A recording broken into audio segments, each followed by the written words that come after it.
جب انسان اندر سے مر جاتا ہے تو حد سے زیادہ خوش اخلاق ہو جاتا ہے۔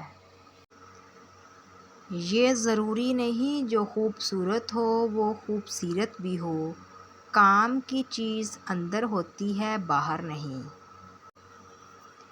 4 دن بھی کوئی نہیں نبھا سکتا جو کردار باپ پوری زندگی ادا کرتا ہے۔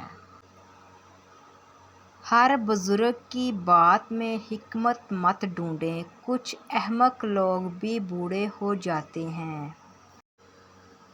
جہاں سے سیکھا جائے وہاں چالاکی کا مظاہرہ کرنا گستاخی اور بے ادبی ہے۔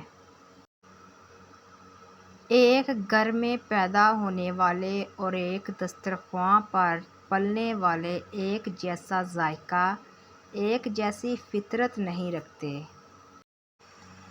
میں نے قبرستان میں ان لوگوں کی قبریں بھی دیکھی ہیں جو اپنے حق کے لیے اس لیے نہیں لڑے کہ کہیں مارے نہ جائیں۔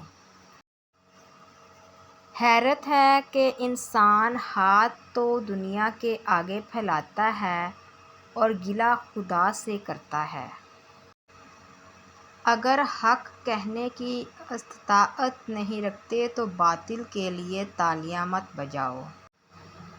مظلوم کا مذہب اور قوم پوچھے بغیر اس کے حق میں کھڑے ہو جاؤ۔